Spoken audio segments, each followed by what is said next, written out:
নমস্কার, আমি দীপায়ন চ্যাটার্জি। ৪১ পল্লী ক্লাবের পক্ষ থেকে সবাইকে জানাই প্রাক শারদীয়ার প্রীতি ও শুভেচ্ছা।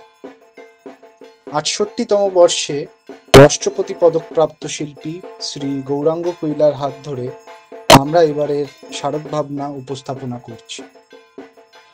এবারে আমাদের শিল্পীর ভাবনা সোপান। দর্শনার্থীরা ঐতিহ্য আর প্রযুক্তির এক অপূর্ব সংমিশ্রণ দেখতে পারবেন আমাদের এবারের শারদ ভাবনায়। যেহেতু আমরা এবছর মাস আর্টের প্রিভিউ শোতে আছি, তো ১৮ তারিখের মধ্যে আমাদের ইনস্টলেশন কমপ্লিট হয়ে যাবে।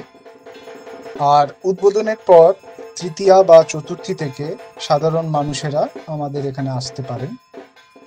আর আসার জন্য নিয়ারেস্ট মেট্রো স্টেশন মহানায়ক উত্তম কুমার বা নেতাজি কুদঘাট, ওখান থেকে ৫ মিনিটের দূরত্ব, বা টলিগঞ্জ ট্রাম ডিপো, ওখান থেকে অটোতে ৫ মিনিটের দূরত্ব, হরদীপপুর ৪১ পল্লী। আপনারা আসবেন এবং গৌরাঙ্গ কুইলার এক অনবদ্য নতুন রূপ আপনারা নিদর্শন করবেন।